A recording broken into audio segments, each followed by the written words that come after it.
La parole est à présent au ministre Bourouno, ministre du Travail de Guinée.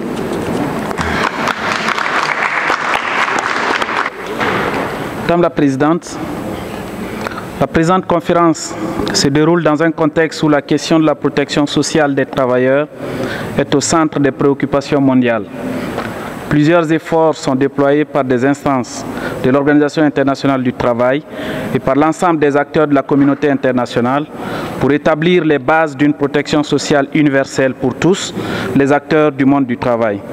En ce sens, je salue fortement que l'Organisation internationale du travail ait montré la voie à travers des orientations sur la protection des travailleurs pour donner suite aux conclusions adoptées par la 111e session de la CIT de l'année dernière. Madame la Présidente, le gouvernement guinéen s'est fixé comme objectif de se doter d'un cadre de protection sociale universelle en inscrivant cette priorité au sommet de son agenda.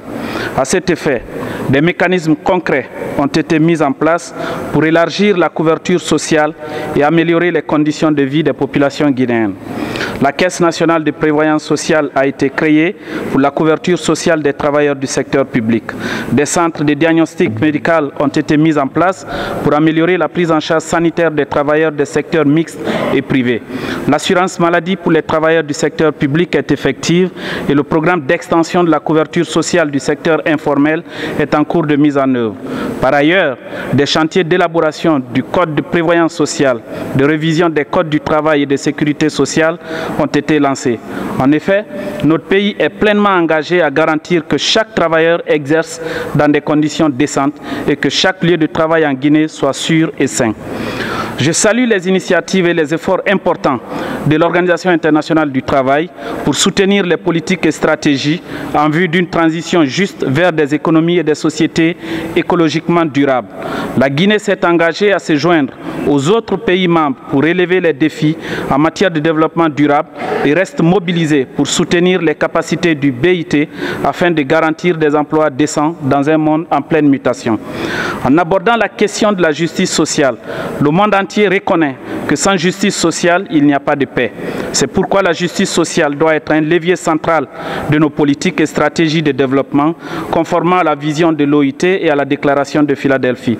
En Guinée, depuis septembre 2021, le président de la République a ouvert des consultations avec toutes les composantes de la nation pour cerner les préoccupations des acteurs sociaux, économiques et politiques. Ces consultations ont inspiré l'élaboration d'un vaste programme de développement.